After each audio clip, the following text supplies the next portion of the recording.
Can you explain what the process and what these documents reveal?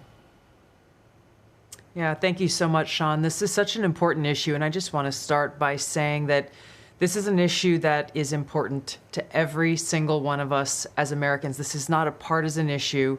It has to do with the integrity and the strength of our democratic republic.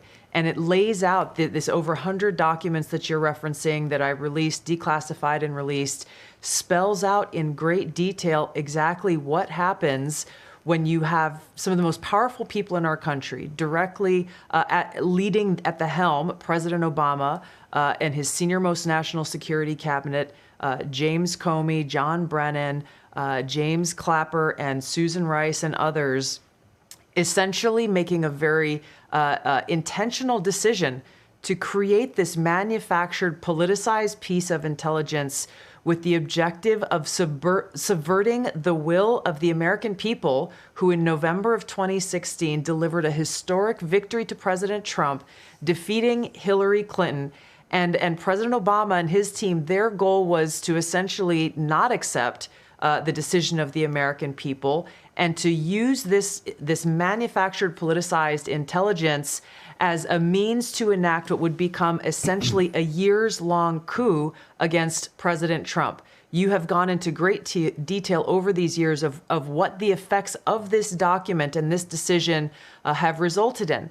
Obviously, a years-long Mueller investigation that cost taxpayers almost $40 million, 2 congressional impeachments, endless smears and attacks against not only President Trump, but his family. He had senior members of his team who were investigated, some arrested and jailed. We had heightened and increased tensions between the United States and Russia. The list goes on and on about the consequences of President Obama and his senior cabinet members politicizing intelligence once again, and I say these words very clearly, to enact what was essentially a years-long coup, subverting the will of the American people in that election in November. Now, you referenced this President's Daily Brief document that was drafted for President Obama in early December that reaffirmed what the intelligence community professionals, as you say, had been assessing for the previous 6 months leading up to the election, which was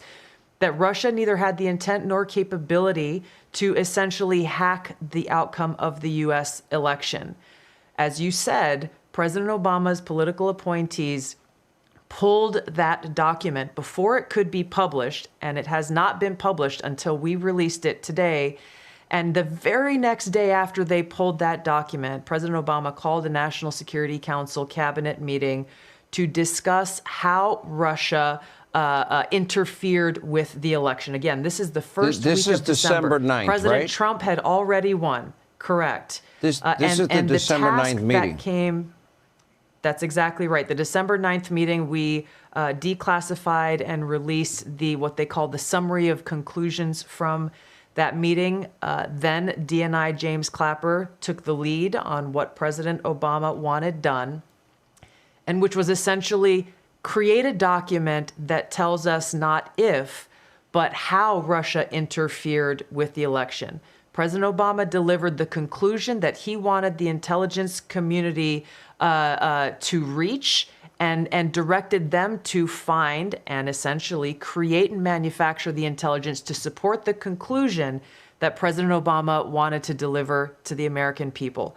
Once that document was drafted, the deep state kicked into gear and did what they usually do. They started leaking this classified information out to their friends at the Washington Post and others who are working hand in glove with the deep state to lay the groundwork for the assessment that they eventually released that served as the basis, once again, for this years-long coup with the goal of trying to subvert the American people's will and usurp President Trump from being able to deliver on the mandate that the American people gave to him when they chose to elect him as president of the United States.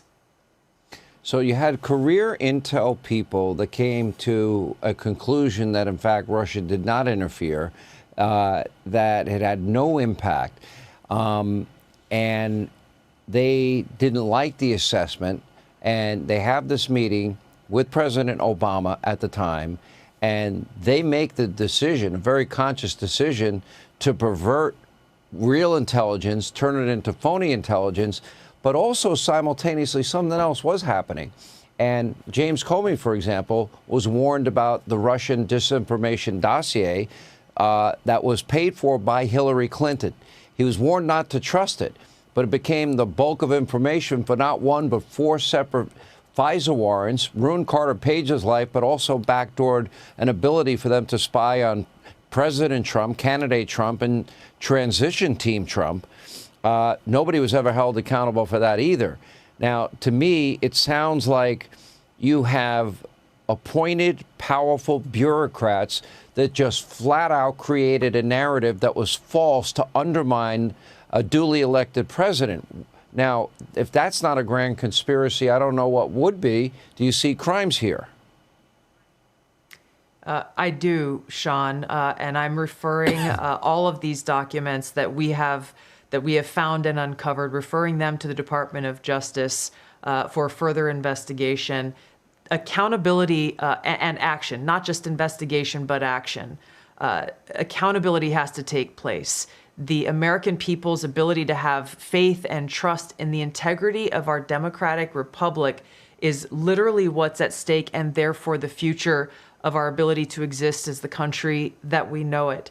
This accountability is critical to make sure that this never happens again. Exposing the truth and naming those who are responsible should drive that accountability that has to take place. I just want to mention quickly, Sean, you mentioned the Steele Dossier.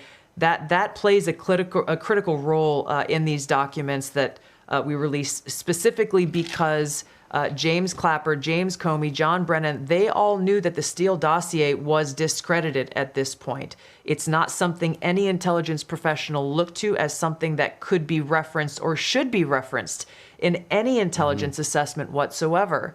I know that there were professionals who were told include the Steele Dossier in this January Obama-directed manufactured piece of intelligence, and they protested to people like John Brennan and James Clapper. They were shocked that it would even be considered.